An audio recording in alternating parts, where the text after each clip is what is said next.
नमस्कार, मैं हूं आपके साथ यशु शुक्ला और बात करेंगे ये दिवाली अयोध्या वाली। और सीधे आपको ले चलते हैं अयोध्या, जहां पर हमारे संवाददाता संदीप मौजूद है। इस बार दिवाली में अयोध्या में क्या कुछ खास होने वाला है वो हम संदीप से जानेंगे।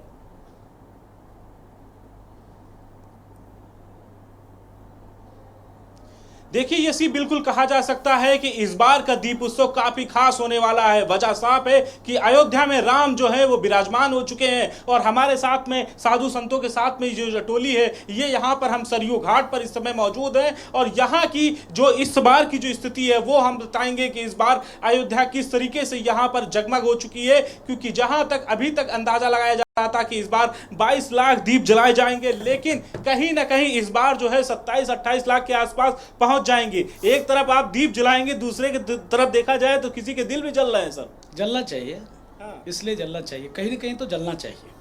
और जब जलता रहेगा, लौ जलती रहेगी, लोगों के अंदर जागृति आते रहेगी। भव्य दिव्य दीपोत्सव 500 वर्ष के त्याग तपस्या संघर्ष के बाद ये क्षण, ये पल, ये घड़ी ये आया है। ये मामूली बात नहीं है, यह मामूली बात नहीं है कि 500 वर्ष के त्याग तपस्या संघर्ष के बाद ये फ्री में ये दिन नहीं मिला। लाखों राम भक्तों ने प्राणों की आहुति दिया, त्याग किया, तपस्या किया, बलिदान दिया। और देश के सभी प्रधानमंत्री जी को कोट कोट साधुवाद, उत्तर प्रदेश के सभी मुख्यमंत्री योगी आदित्यनाथ जी महाराज को बहुत बहुत आभार। ये दोनों महापुरुषों की देन है कि आज अयोध्या में भव्य दीपोत्सव का कार्यक्रम हो रहा है। अपने ही रिकॉर्ड को ध्वस्त करके हमने 1.25 लाख से शुरुआत किया था और हम 27 लाख तक दिए जलाएंगे और कहीं कितने 40 करोड़ के दिल भी जलेंगे।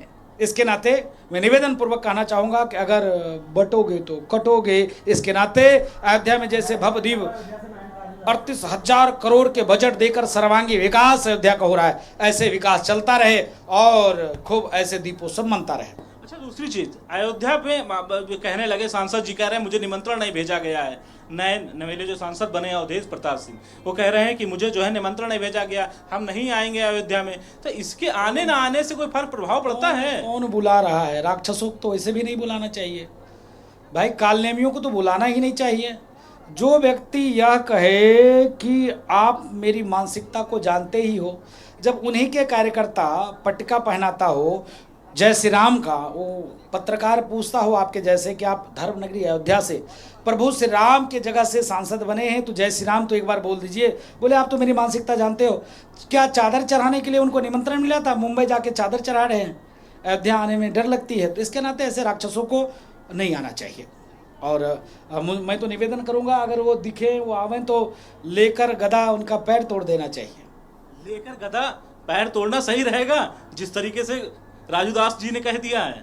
महाराज जी जब भी कहते हैं तो यथार्थ सत्य कहते हैं। अब कुछ लोग पिनक जाएं वो अलग बात है, लेकिन साधु संत समर्पित ही सत्य के लिए होता है। उनका जो संपूर्ण जीवन ही धर्म के लिए ही नहीं तो होता है। आज वो लोग गधे से पीटे जाने चाहिए जो लोग राष्ट्र विरोधी हैं। जैसे सेकुलरिज्म का कीड़ा इन्हें पूरे वर्ष जो है काटता रहता है, लेकिन जब दीपोत्सव आती है तो इन्हें दिए से परेशानी हो जाती है और पटाखे से प्रदूषण फैलने लगता है। लेकिन मुर्गे मुर्गी काटे जाएं, ईद में फतिया पड़ी जाए, नमाज पढ़े जाए, उससे कोई परेशानी नहीं है। उसको ये ट्वीट करेंगे, इफ्तियार पार्टी खाएंगे उसको ट्वीट करेंगे, इससे कोई समस्या नहीं है। लेकिन अगर होली आ जाए और होली में हम जरा सा पानी रंग मिलाकर उसको उड़ाएं और अपने लोगों के बीच में उत्साह मनाएं और नवीनतम वर्ष की तरफ प्रवेश करें, पीड़ा बहुत होती है। गुड़गुड़ाहट, पड़पड़ाहट, छड़छड़ाहट सब होने लगती है। यह दोयम दर्जे की राजनीति अब समाप्त हो चुकी है भारत में। भारत के 100 करोड़ हिंदुओं ने एकजुटता का परिचय दिया है, संगठित हुए हैं और तीसरी बार उन्होंने एक ऐसी सरकार को चुना है ना जो राम मंदिर के लिए प्रतिबद्ध थे और उन्होंने बना दिया।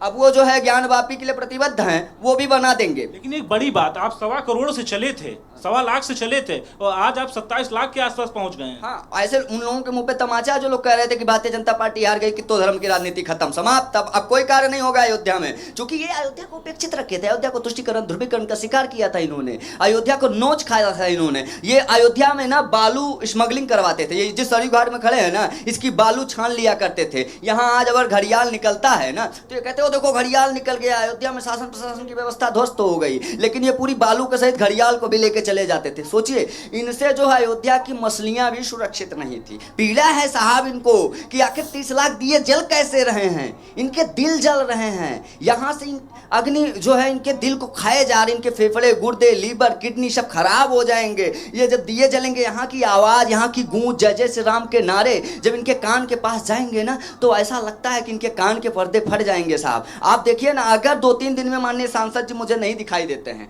सोशल मीडिया पे नहीं दिखाई दिए, तो मैं गुमशुदा के लिए जाके एप्लीकेशन दे दूंगा यहाँ के थाने पर। अब चूंकि फिर उसके बाद माननीय सांसद चुने गए साहब, आप खुद ही के न्यूज कोई सामान्य बात थोड़ी ना है। मैं मानता हूं कि जमीन के चीज़ों को जो चर्चा में रहता है उसको उठाकर और नेशनल लेवल पर पहुंचाने की जो जिम्मेदारी के न्यूज को है, के न्यूज को कवर करना चाहिए कि आखिर अयोध्या फैजाबाद लोकसभा से जीते माननीय सांसद, जिनकी लोकसभा में अयोध्या एक विधानसभा भी आती है। क्या आप 5000 वोट से हार गए माननीय अवधेश प्रसाद पासी साहब अयोध्या से, तो आप अयोध्या में नहीं देख रेख करेंगे क्या? अयोध्या विश्व कीर्तिमान स्थापित कर रही है, आप कहाँ गए भाई साहब?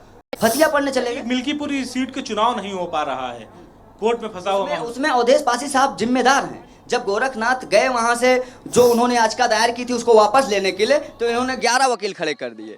इन्होंने सोचा कि ये राम जन्मभूमि का मुद्दा है, अगर मिल्कीपुर में चुनाव हुआ तो वहां जो है अवधेश पासी हार जाएंगे। अवधेश पासी को ये लगता है क्योंकि वहीं से उन्होंने इस्तीफा दिया था लोकसभा जीतने के बाद। तो आप सीधी बात समझिए, ये पूरा डरे हुए हैं। जो लोग 36 सीट आने के बाद कह रहे थे कि बस अब तो हम ही मुख्यमंत्री हैं, विधानसभा लोकसभा हम ही प्रधानमंत्री हैं, सिर्फ 10 विधानसभा के उपचुनाव पर चर्चा क्या हुई कि इतने डरे और दहशत में हैं कि इनको लग रहा है कि सारी चीज़ें गई, अब कुछ नहीं रह गया हमारे पास। और वही लोकसभा जीतने के बाद यही मुख्यमंत्री भी थे, यही प्रधानमंत्री भी थे। आप देखिएगा तो जब लोकसभा के निर्णय आ रहे थे, 4 जून को काउंटिंग हो रही थी, तब ये लगातार ट्वीट पे ट्वीट किए जा रहे थे। आदरणीय संविधान संरक्षक पीडीए प्रणेता श्रीमान अखिलेश यादव साहब, लगे रहना समाजवादियों, यहाँ कुछ भी हो सकता है, इलेक्शन कमीशन कुछ भी करा सकती है। ये तो राजनीतिक बात होगी, एक गीत भी बात कर लिया जाए। एक गीत सुनते हैं, क्योंकि हमारे साथ लोकप्रिय गायिका भी हमारे साथ में है। एक प्रभु राम आ रहे हैं इतने सालों के बाद में, क्योंकि 14 वर्ष जो वनवास का जो था, जो रामचरितमानस में कहा गया है, उसके बाद अभी कोई बढ़िया सा गीत हो जाए। हम तो आपके चैनल के माध्यम से सबसे पहले अपने समस्त देशवासियों को, प्रदेशवासियों को दिवाली की ढेर सारी शुभकामनाएं हूँ कि आप सभी मीडिया के माध्यम से घरों में बैठे सभी हमारे दर्शक देख रहे हैं, सुन रहे हैं और दिवाली का खूब उत्साह अयोध्या में छाया हुआ है। तो आइए चलते हैं अयोध्या पर, 2 पंक्ति गुनगुनाते हैं। आओ तो जरा देखें, आओ तो जरा देखें क्या खूब नज़ारे हैं, आओ तो जरा देखें क्या खूब नज़ारे हैं। लगता है अयोध्या में, लगता है अयोध्या में उतरे हुए तारे हैं, लगता है अयोध्या में उतरे हुए तारे हैं। सिया राम लखन हनुमत, सिया राम लखन हनुमत लगते बड़े प्यारे हैं, सिया राम लखन हनुमत लगते बड़े प्यारे हैं। लगता है धरती पर, लगता है धरती पर उतरे हुए तारे हैं। और देखिए अयोध्या में कैसा स्वागत हो रहा है भगवान श्री राम का। हमारे देश के प्रधानमंत्री जी और अपने उत्तर प्रदेश के यशस्वी आदित्यनाथ योगी जी जो हमारे मुख्यमंत्री हैं, वो तो अपने आप में संत हैं, महंत हैं और अनंत हैं। और उनके लिए भी 2 लाइनें गुनगुनाना चाहूँगी। अब दो बधाई योगी मोदी को, अब दो बधाई योगी मोदी को, अब दो बधाई सभी संतों को, धर्म सनातन ले आए, हिंदुत्व की हम बात करें तो राम राज को अपनाएं। क्या बात है, बहुत शानदार क्या गीत है। और इसके साथ साथ हमारे साथ में जो ध्वनि है वो भी यहाँ पे दिखाई देगी, राम की ध्वनि। क्योंकि जिस तरीके से यहाँ पर ये देखिए कि जिसका गीत गाते हुए एक कोई बढ़िया सा गीत जो है वो अयोध्या के लिए, वासियों के लिए और फिर हमारे के न्यूज के दर्शकों के लिए। अरे किसी के बाप की नहीं अयोध्या, किसी के बाप की नहीं अयोध्या, राम लला का धाम है। भारत के नायक रघुनायक कौशल्या नंदन राम, भारत के नायक रघुनायक कौशल्या नंदन राम। किसी के बाप की नहीं अयोध्या, किसी के बाप की नहीं अयोध्या, राम लला का धाम है। भारत के नायक रघुनायक कौशल्या नंदन राम है, भारत के नायक।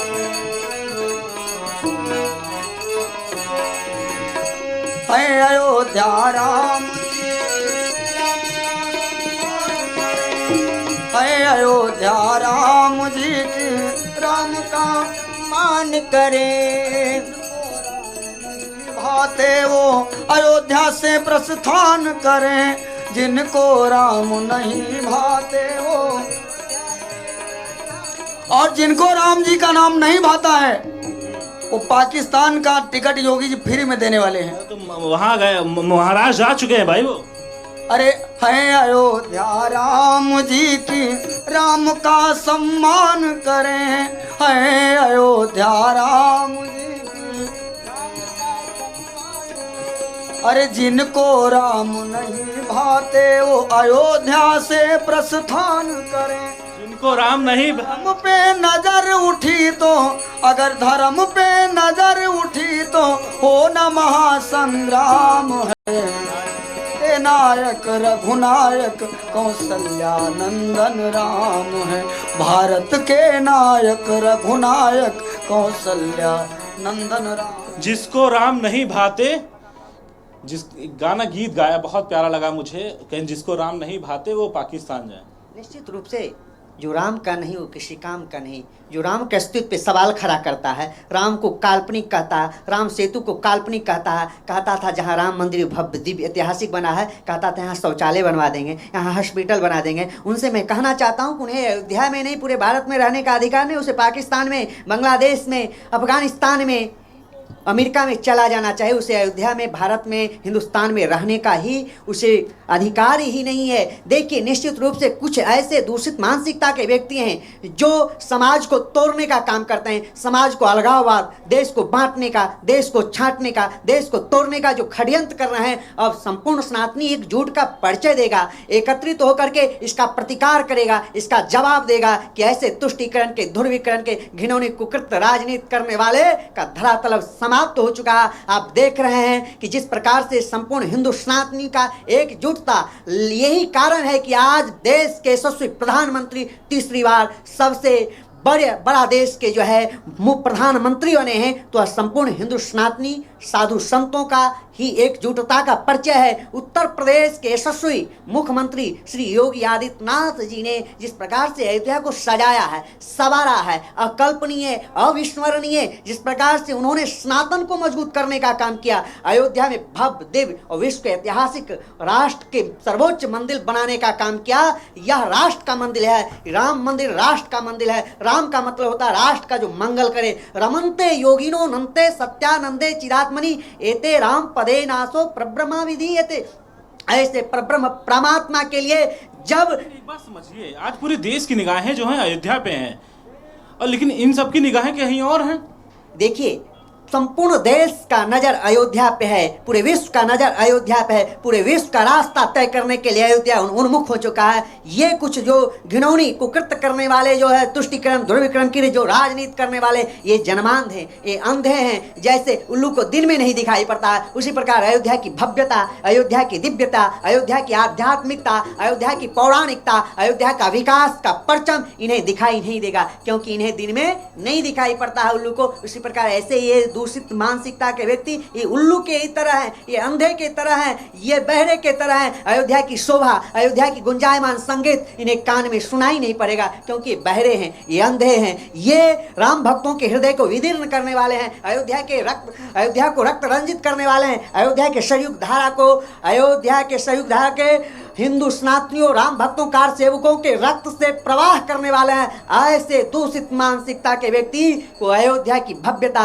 अयोध्या की दिव्यता नहीं अच्छा लगेगा, और अयोध्या की दिव्यता भव्यता पर अगर यह कदम देंगे तो वह भी अभिशाप हो जाएगा। ऐसे अभिशापित व्यक्ति को अयोध्या में आने की आवश्यकता नहीं है। संपूर्ण हिंदू सनातनी इसका दरकिनार कर दिया चुका है। ये इसके धरातल जमीन डमीडोज हो चुके हैं। ये समाजवादी पार्टी नहीं है, ये नमाजवादी पार्टी है। ये एक जाति, एक संप्रदाय, एक व्यक्ति के विशेष का ये राजनीति करने वाले हैं। ऐसे का धरातल समाप्त हो चुका है। अयोध्या के विकास पे भी अब जो दिक्कत होने लगी लोगों को। चोर को चांदनी रात अच्छी नहीं लगती। जो बाबर को मानने वाले हैं, औरंगजेब को मानने वाले हैं, तो जगमगाती त्रेता युग की अयोध्या जैसे जब दिव्य दर्शन इस कलयुग में होगा तो उनको कैसे अच्छा लगेगा। जो राष्ट्र को तोड़ने के लिए जो कहीं ना कहीं जातिवाद की, धर्म की अलग अलग फूट डालो राजनीति करने की राजनीति कर रहे थे, उसको ये चमकती दमकती जो मंथरामती है, कुबुद्धि है, दुर्बुद्धि है, ऐसे लोगों को ये चकाचौंध अच्छे नहीं लग सकते। और राम भक्तों, सनातनियों को और राम को मानने वाले लोगों को ही अयोध्या अच्छी लग सकती है। जाकर के वहां जाकर के अपनी चादर चढ़ा रहे हैं महाराष्ट्र में जाकर। वही तो दुकान बंद होती दिखाई पड़ रही है, क्योंकि सोया हुआ हिंदू समाज जग रहा है, अस्तित्व के लिए लड़ने लगा है, हक के लिए लड़ने लगा है। अयोध्या तो ले ही लिया, काशी की तरफ बढ़ चुका है और मथुरा पर कहीं ना कहीं तलवार लटकना चालू हो गया है। तो अब उनको पता है कि किसी कालखंड में किसी आक्रांता ने, किसी लुटेरे ने अगर हमारे भगवान के मंदिर को तोड़ा है, हमारे सनातन धर्म को नष्ट करने का काम किया है। ये ऐसा युग चल रहा है कि एक एक जगह जितने भी बाबर, औरंगजेब जहाँ जहाँ गड़े होंगे सब उखड़ करके आएंगे और पुनः राम मंदिर जैसे बनाया, सभी शिवालयों को, सभी हनुमान जी के मंदिर को, सभी देवालयों को पुनः हम लोग बनाएंगे। मतलब आप लोगों ने यहाँ दीप जलाए तो वहाँ दिल जल रहा है उनके। जलेगा, जलना चाहिए। बहुत दिन तक तकलीफ सहा। 14 वर्ष वनवास तो उस समय त्रेता युग में था। 500 सालों का इन्होंने वनवास दिया और अब जब जग रहे हैं तो फिर अब तो एक नारा चल गया है ना, बटेंगे तब कटेंगे। और सबसे बड़ा दिक्कत इसलिए हो रही है कि हिंदू समाज एक हो रहा है और अपने अस्तित्व के लिए, हक के लिए लड़ना शुरू कर दिया है। ये बटेंगे और कटेंगे जिस तरीके से। कटेंगे की बात करते हैं। अभी अयोध्या से हमारे चंद्रांशु महाराज जी बहुत अच्छा बताया, बहुत अच्छा बोला हिंदू सनातन धर्म संस्कृति के लिए। तो हम दो पंक्ति ये कहना चाहेंगे, जो ये सोचते हैं बुझा देंगे हमको, जो ये सोचते हैं बुझा देंगे हमको, हम भी मिलकर साथ ही जलेंगे। ठीक, तो देखिए दो पंक्ति में, रावण मारे निश्चर मारे, रावण मारे निश्चर मारे, सब पर जा हरे सावे पधारो राम, सब पर जा हरे सावे पधारो राम, घर घर सजते अयोध्या पधारो राम, जगमग करते अयोध्या पधारो राम, जगमग करते अयोध्या पधारो राम। शानदार, बहुत सुंदर गीत जो सुनाया है आपने। और कह सकते हैं कि अयोध्या में जिस तरह से जगमगा रही है आज अयोध्या, देश की निगाहें हैं, दुनिया की निगाहें हैं, लेकिन उनकी निगाहें कहीं और जा रही हैं। नहीं तो हम तो इसीलिए तो कह रहे हैं हिंदू हिंदू भाई भाई, बाकी की अब करो विदाई, क्योंकि यह हिंदुस्तान है और यहाँ आप रहेंगे तो हिंदू ही। और हिंदू आस्था को यदि आप समझते हैं और उसको मानते हैं, उसके अनुसार चलते हैं, तो आपका अधिकार सुनिश्चित होगा। अन्यथा एक चच्चा, चार चच्चे, उनके 40 बच्चे, अब यह कतई बर्दाश्त नहीं है। ये सरकार जो बनी है ना, वो हिंदुओं ने बनाया है, वो 100 करोड़ हिंदुओं ने अपनी जिम्मेदारी समझी है, इसीलिए तीसरी बार केंद्र में और दूसरी बार प्रदेश में बनाया है। अब इस सबके साथ सबके विकास वाली नीति से उठना पड़ेगा। माननीय मुख्यमंत्री जी, माननीय प्रधानमंत्री जी, इस दोयम दर्जे की राजनीति से उठना पड़ेगा। निश्चित ही आप अच्छा कार्य कर रहे हैं, सराहनीय है, पर ये पत्थरबाजी हम बार बार नहीं सह पाएंगे। आप कह रहे थे दिए जल रहे हैं तो दिल जल रहे हैं, दिल नहीं अब जल रहे हैं, लंका लग रही है, लंका पूछ काट दी गई है, अब इनकी लंका लग रही है और ये बर्दाश्त नहीं हो रहा है इनको। ये पीड़ा देखिए ना इनको, ये पीड़ा समझिए इनकी। अभी तक बड़े बड़े राजनेताओं का एक भी ट्वीट नहीं आया। मैं तो बार बार कह रहा हूं, आखिर हमारे माननीय सांसद श्री अवधेश पाटिल किस मेले में खो गए? वो कौन सी फतिया पढ़ने गए थे, किस जमात में सम्मिलित हुए थे, जहां से वो गायब हो गए और शासन प्रशासन उनको ध्यान नहीं दे रहा है। वो पहली बार सांसद चुने गए हैं अयोध्या से और अयोध्या में इतनी भव्य दीपोत्सव मनाई जा रही है, आखिर वो कहाँ हैं? ये जिम्मेदारी किसकी है कि यहाँ आपके जो है लोकसभा में ये भव्य दीपोत्सव मनाया जा रहा है, ना आप निरीक्षण कर रहे हैं, ना आप शासन प्रशासन की व्यवस्था देख रहे हैं, ना ही आपके कोई स्वयं सेवक दिखाई दे रहे हैं। क्या सिर्फ आप चुनाव लड़कर जीतने आते हैं, उसके बाद आप फतिया पढ़ने चले जाएंगे? यह दुखद स्थिति है, संकीर्ण मानसिकता में लोग चले गए हैं। इसीलिए हमने एक नया वाला नारा लाया है, हिंदू हिंदू भाई भाई, बाकी की अब करो विदाई। बिल्कुल, हिंदू हिंदू भाई भाई, बाकी से अब करो विदाई। फिर देखिए, फिर गीतों के साथ में फिर हम प्रस्तुत हो चुके हैं और यहाँ पे फिर से एक गीत जो है वो हम सुनने की क़याद में है कि इस तरीके से गीत एक अब गुरु जी कौन सा गीत सुनाने जा रहे हैं आप? और राम जी का जो है, राम लल्ला जो है आए हैं, तो सोहर होना चाहिए, बधाई गीत होना चाहिए। बधाई गीत के साथ में, अरे दशरथ की आंगनैया बधैया भल बाजे हो, दशरथ की रामा जन्म लिए रघुरैया सखिन गावे सोहर हो। रामा जन्म लिए रघुरैया सखिन गावे सोहर हो। रामा जन्म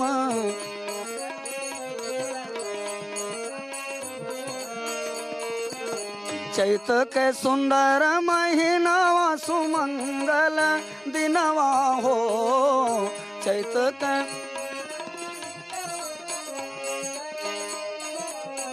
रामा मथवा पे चमके पसीनवा की जैसे नगिनवा हो। रामा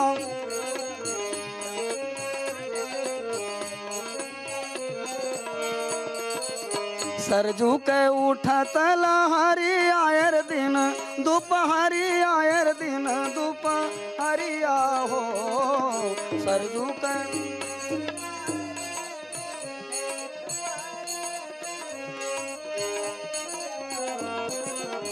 ओ रामा धीरे धीरे बाहे पूरवैया की अवध नगरिया हो।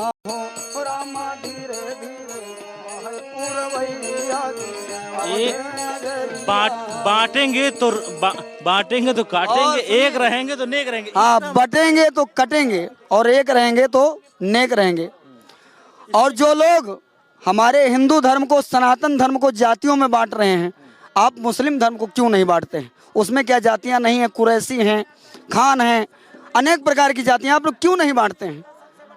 सभी से कहना है सबको बांटो अगर बांटना है तो, और नहीं तो एक रहो नेक रहो। और अगर बंटोगे तो कटोगे। अखंड भारत होना चाहिए, ऐसी भावना रखनी चाहिए। सर्वे भवन्ति सुखिनः। राम आएंगे, ये गीत एक हो जाए। अरे मेरी झोपड़ी के भाग आज खुल जाएंगे, राम आएंगे। मेरी झोपड़ी के भाग आज खुल जाएंगे, राम आएंगे आएंगे राम आएंगे।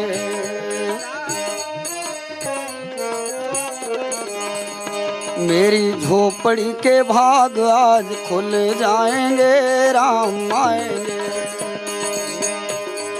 भाग आज खुल जाएंगे, राम आएंगे। राम आएंगे तो अंगना सजाऊंगी, राम दीप जलाकर दिवाली में मनाऊंगी।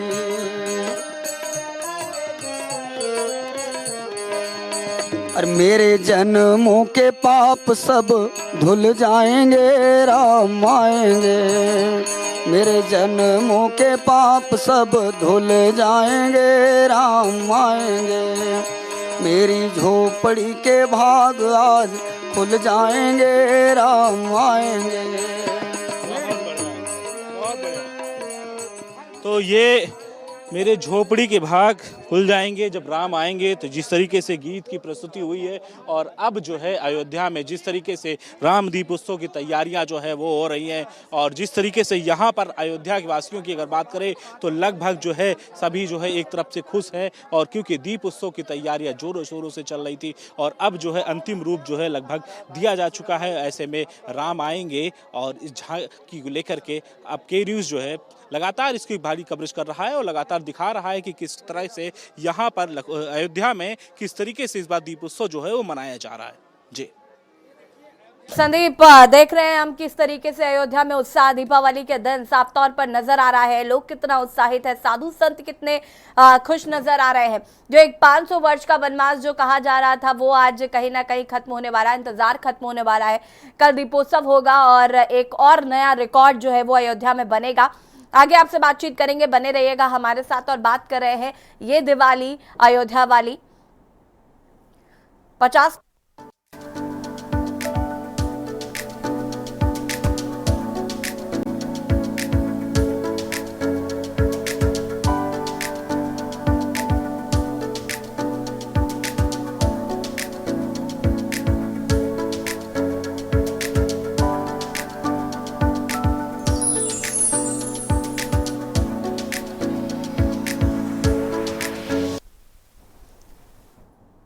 और ब्रेक के बाद एक बार फिर से आप सभी का स्वागत है और बात कर रहे हैं ये दिवाली अयोध्या वाली और सीधे आपको ले चलते हैं अयोध्या, जहां पर हमारे संवाददाता संदीप हर एक अपडेट जो आप तक पहुंचा रहे हैं और उनके साथ महंत राजू दास भी हैं, उनसे भी बातचीत संदीप करेंगे। संदीप, राजू दास जी का क्या कुछ कहना है?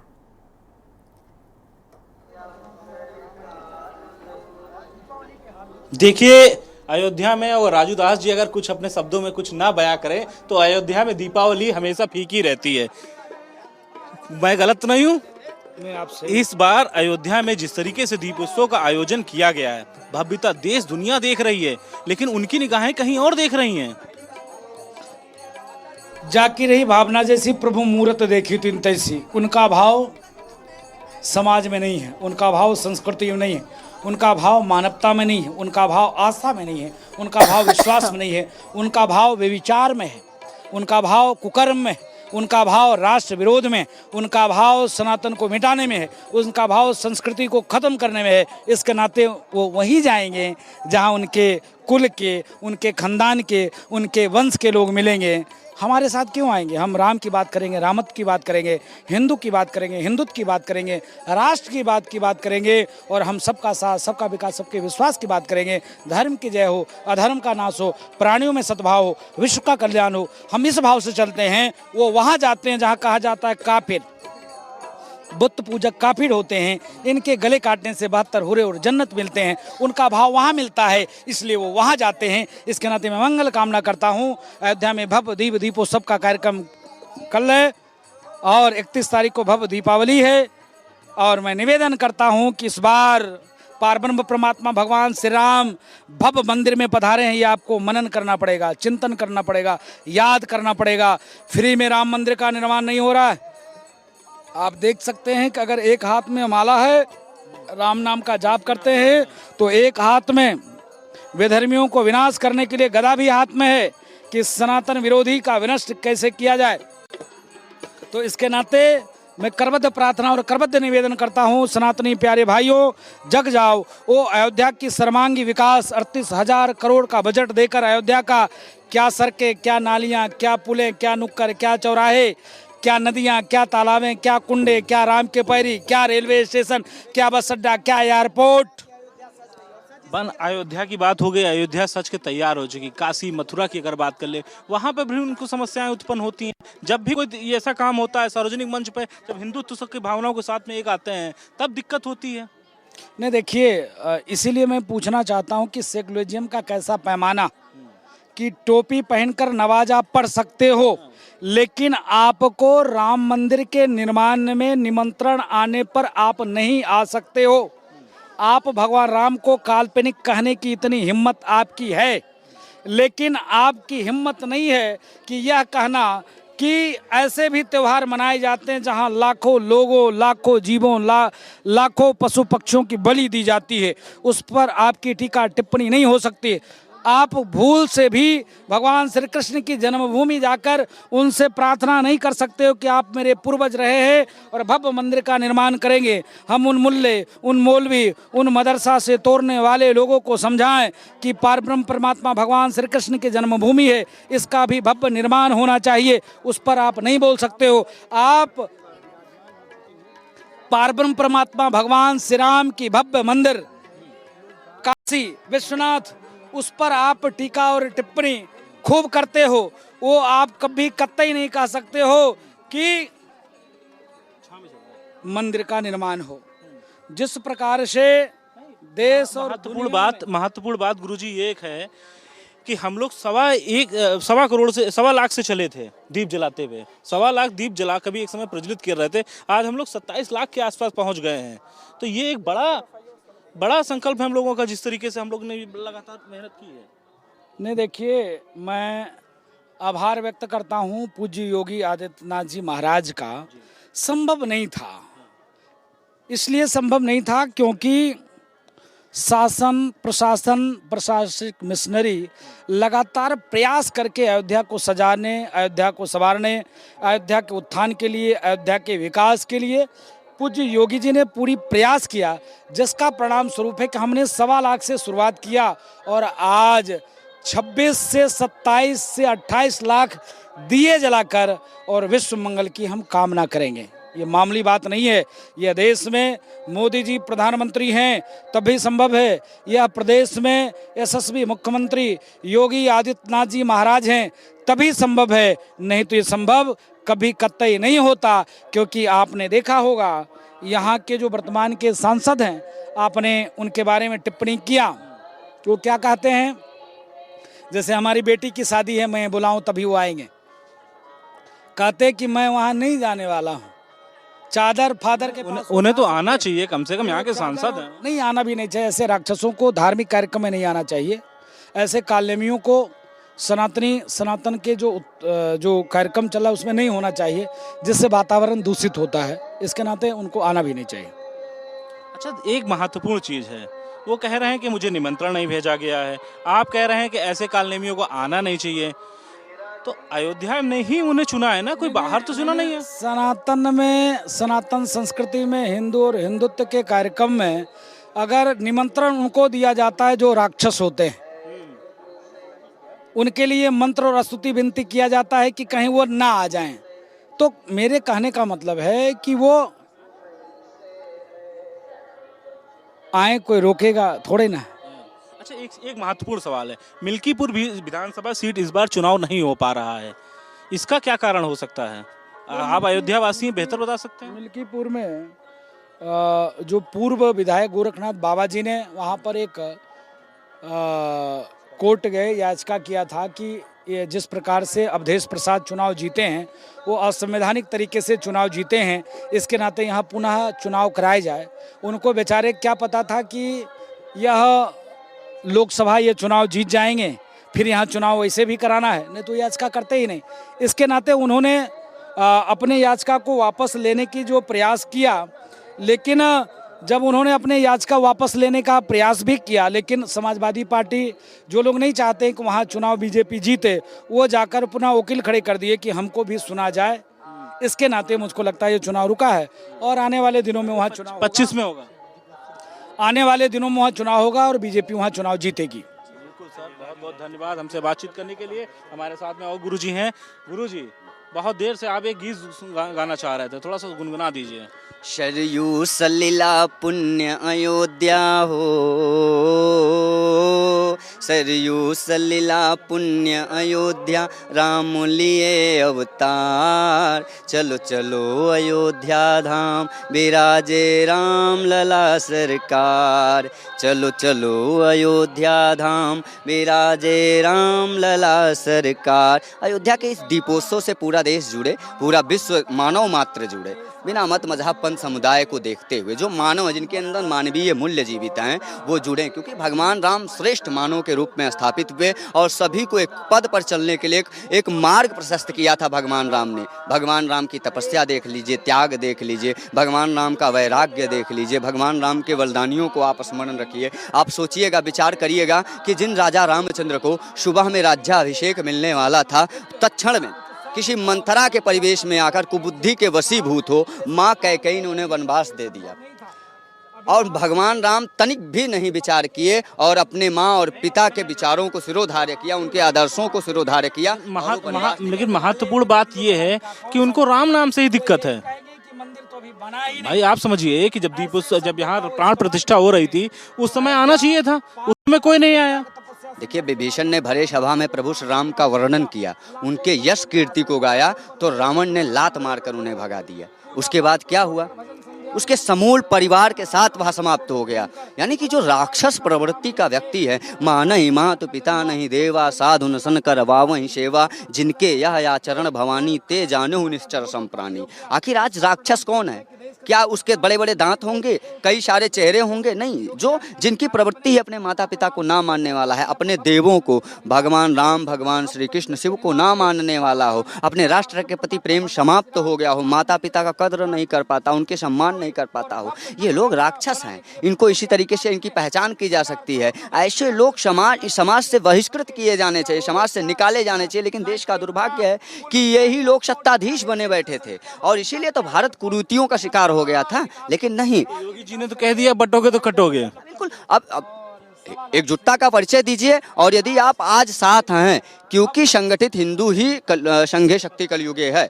अगर आप अगर एकजुट नहीं हुए तो अब ना सिर्फ बटेंगे बल्कि कटेंगे भी और सफा भी हो जाएंगे, क्योंकि एकमात्र देश हिंदुस्तान यही है। दुनिया में दूसरा कोई हिंदुस्तान नहीं है। एकमात्र धर्म अगर कहीं है तो वो सनातन धर्म ही है, बाकी तो सब अधर्म है।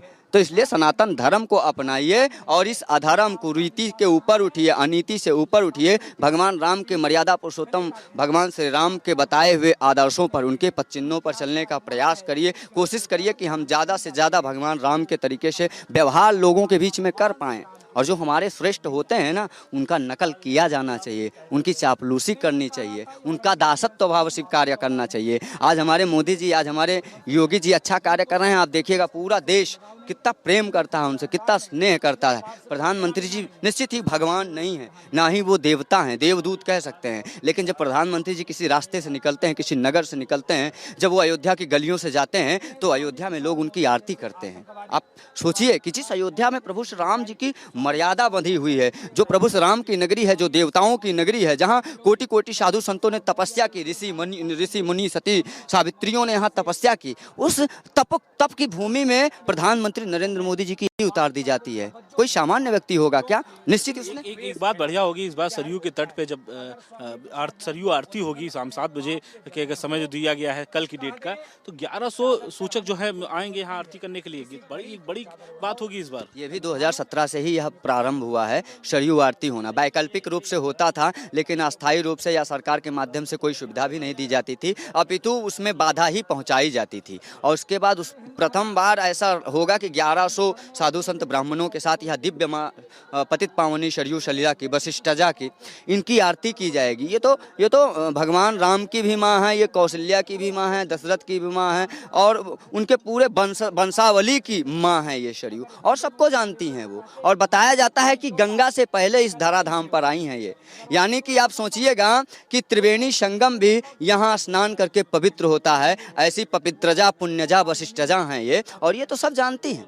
और उनका दिव्य आरती, भव्य आरती ये सरकारें करवा रही हैं, तो सोचिएगा वो कितनी पुण्यात्मा होंगी जो सरकार के शीर्ष पदों पर स्थापित हैं, माननीय मुख्यमंत्री बनकर बैठे हैं। वो स्वयं एक धर्म सम्राट हैं, गोरक्षनाथ हैं, जहाँ भगवान शिव ने अवतार लिया था उस पीठ पर विराजमान हुए हैं। देवता से कम है क्या? गुरु ब्रह्मा गुरु विष्णु गुरु देवो महेश्वरा, गुरु साक्षात पर ब्रह्मा तस्मै श्री गुरुवे नमः। क्या ये हिंदू समाज नहीं समझता है क्या? ये तो बहुत सामान्य सी बात है कि गुरु गोरक्षनाथ की पीठ पर योगी आदित्यनाथ बैठे हैं, और उनको कोई हरा पाएगा क्या? जब वो सांसद थे तो रिकॉर्ड बार उन्होंने सांसदी जीती, और उसके बाद वो मुख्यमंत्री रिकॉर्ड समयकालीन मुख्यमंत्री हैं। इतने लंबे कार्यकाल के लिए कोई मुख्यमंत्री नहीं बन पाया था, क्योंकि हिंदू आस्था उनमें निहित है। और वो जिस प्रकार से संलग्न होके, समर्पित होके, प्रतिबद्ध होके, कटिबद्ध होके हिंदुओं के लिए काम करते हैं, मनुष्य मात्र के लिए कार्य करते हैं, दूसरा कोई नहीं कर सकता। आज देखिए बहन बेटियों की सुरक्षा बची हुई है। आज बच्चियां रात में निकलें या सुबह निकलें या दिन में निकलें, वो स्वतंत्र हैं।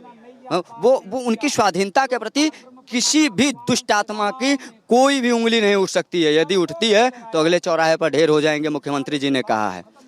ये अयोध्या की तस्वीरें हैं, बहुत कुछ बयां करती नजर आ रही। अब हम सरयू के तट पे ही हैं, और सरयू के तट की जो नज़ारे हैं वो दिखाएंगे कि यहाँ पे कितना शीतल जल जो है वो यहाँ प्रभावित होता हुआ नजर आ रहा है। यहाँ सरयू का वो किनारा है जहाँ पर कुछ लोग जो हैं अपनी आस्था की डुबकी लगा रहे हैं। कुछ लोग जो है इंतजार कर रहे हैं कि कब हम इस सरयू के किनारे पहुँचें और शीतल जल का जो है यहाँ पे स्नान ध्यान करें, क्योंकि कहीं ना कहीं कहते हैं ना कि सरयू के घाट, सरयू तट पे जो स्नान करता है तो वो साथ साथ मोक्ष को प्राप्त करता है। क्योंकि कहीं ना कहीं भगवान श्री राम ने भी जो है जब यहाँ पे अंतिम बार जब स्नान किए थे तो निश्चित तौर पे मोक्ष को प्राप्त हुए थे। तो वो सरयू का ये नज़ारा है, और ये आप देख सकते हैं कि भव्यता और सुंदरता किस तरीके से यहाँ पर लगातार बनी हुई है, क्योंकि किनारे किनारे पे जगह जगह पर बोटिंग लगी हुई है, और यहाँ पे नेवका जो है अपने अपने इंतजार में है कि कोई ना कोई आए और यहाँ पर जो है इस तरीके से यहाँ अब जो है भव्यता दिखाई दे। क्योंकि जिस तरीके से लगातार यहाँ अयोध्या की बात करते हैं तो अयोध्या में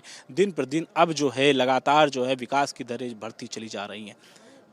जी ऐसी लगातार भव्य और दिव्य तस्वीरें जो है वो हम यहाँ पर देख रहे हैं, और यहाँ रुकेंगे छोटे से ब्रेक के ब्रेक के बाद एक बार फिर से आप सभी का स्वागत है और बात कर रहे हैं ये दिवाली अयोध्या वाली। और विष्णुदास महामंडलेश्वर अयोध्या से हमारे साथ जुड़ चुके हैं। विष्णुदास जी, बहुत बहुत स्वागत है सबसे पहले तो आपका के न्यूज़ में। साथ ही साथ धनतेरस की भी बहुत बहुत शुभकामनाएं। और इस बार अयोध्या में दिवाली जो है वो बहुत खास होने वाली है और जो तैयारियां नज़र आ रही हैं अयोध्या की वो भी काफ़ी ज़्यादा दिलचस्प नज़र आ रही हैं और पूरे देश की निगाहें आज कहीं ना कहीं अयोध्या पर टिकी हुई हैं। क्या कहना है? पहले तो आपको जय सिया राम और सभी के न्यूज के टीम और सभी दर्शक को जय सिया राम साधुवाद। जो दीपोत्सव तो बहुत बार हुआ योगी जी के नेतृत्व में, मगर राम मंदिर के निर्माण होने के बाद यह पहली दिवाली मानी जाएगी। अद्भुत है और ऐसा लग रहा है कि जैसे भगवान के समय पे अयोध्या थी वैसे अयोध्या दिखाई दे रहा है। राम राज बैठे त्रिलोका हर्षित भय गए सब सो का। 500 वर्षों तक मेरे प्रभु श्री राम टेंट में रहे और टेंट के बाद उस सिंहासन पे विराजमान हुए।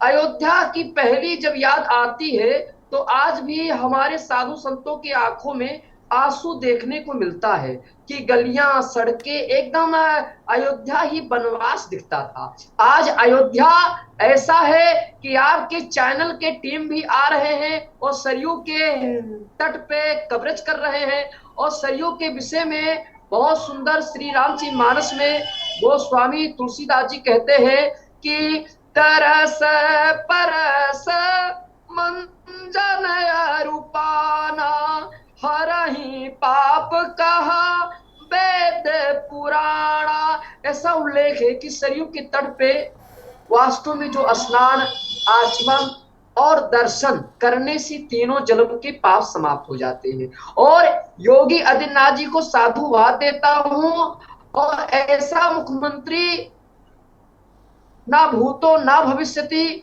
और योगी जैसा मुख्यमंत्री हर प्रदेश में होना चाहिए।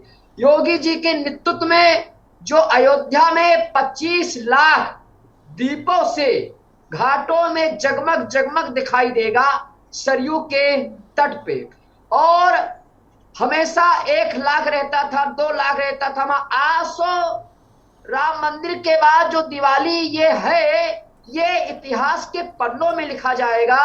और मैं क्या कहूं, राम के जीवन को अगर देखा जाए तो राम के विषय में गोस्वामी तुलसीदास जी कहते हैं कि प्राप्त काल उठ के रघुनाथा मात पिता गुरु नाम महिमा था। सुबह उठते थे गुरुजनों को माता पिता को प्रणाम करते थे और उनकी आज्ञा से वनवास गए मेरे प्रभु। और आज के समय वही जो हमारे बच्चे हैं और भी लोग हैं देशवासी हैं राम के चरित्र को देख करके अपने जीवन में उतारे। ये दिवाली का महत्व बहुत है। दिवाली का अर्थ होता है कि जैसे दीपक से रोशनी और जगमग जगमग अयोध्या होता है उसी प्रकार मनुष्य के अंधकार में भी वो प्रकाश लाए, ये दिवाली है। दिवाली का बहुत महत्व है। रामो सत्यम जगत मिथ्या, मेरे राम मेरे प्रभु सत्य स्वरूप है, जगत तो मिथ्या है। देहिक देविक भौतिक तापा, राम राज्य काहू नहीं व्यापा। तीनों तापों को नष्ट देते हैं कर, बुराइयां नष्ट हो जाती हैं।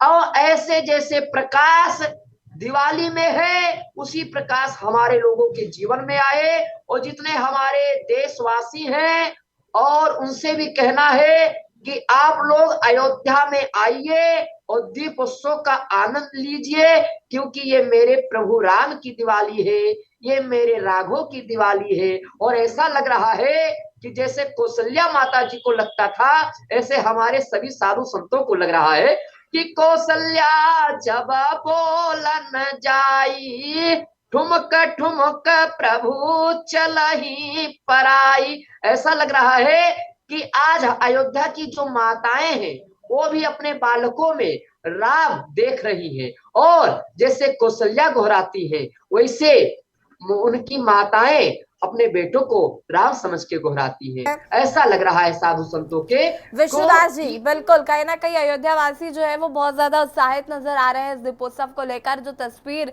हमारे संवाददाता संदीप इससे पहले दिखा रहे थे, के न्यूज की टीम भी वहां पर मौजूद है और लगातार हम कवरेज कर रहे हैं। साधु संतों में जो उत्साह देखने को मिल रहा है वो वाकई दिलचस्प है और इतनी खुशी जो आप लोगों के द्वारा हम देख रहे हैं, जो महसूस कर पा रहे हैं राम को, और वो कहीं ना कहीं बहुत ज़्यादा दिलकश है। और अब आगे दीपोत्सव को लेकर जो नया कीर्तिमान स्थापित करने जा रही है योगी सरकार, वो भी देखना होगा। शुक्रिया आपका हमारे साथ जुड़ने के लिए। और बात कर रहे हैं आपसे यहाँ पर अयोध्या, ये दिवाली अयोध्या वाली जो तस्वीरें हमारे संवाददाता ने दिखाई, कहीं ना कहीं अयोध्या जो है वो अलौकिक नजर आ रही है, दिव्य नजर आ रही है, भव्य नजर आ रही है। एक नया कीर्तिमान एक बार फिर से स्थापित होने वाला है अयोध्या में। खास पेशकश में फिलहाल इतना ही। देखते रहिए के न्यूज़ इंडिया। नमस्कार।